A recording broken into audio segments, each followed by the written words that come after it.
সারাদিন ঘামে ভেজা শত মুখ তবু একা, এরই নাম হলো বেঁচে থাকা, এরই নাম হলো বেঁচে থাকা।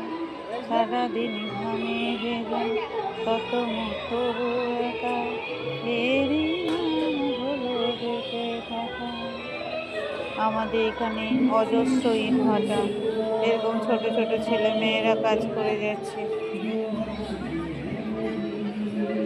তারা পড়ালেখা কিচ্ছু করে না, ছোট্ট ছোট্ট বাচ্চা এখানে কাজ করছে, এখানেই বড় হচ্ছে পুরো পরিবার নিয়ে। অনেক ইটভাটা এখানে আমাদের। গঙ্গার কাছাকাছি মাটি তো, পলি মাটি, চিমনি ভাটা, অনেক ছোট ছোট ছেলে মেয়েরা কাজ করে যাচ্ছে, সারাদিন কাজ করে যাচ্ছে।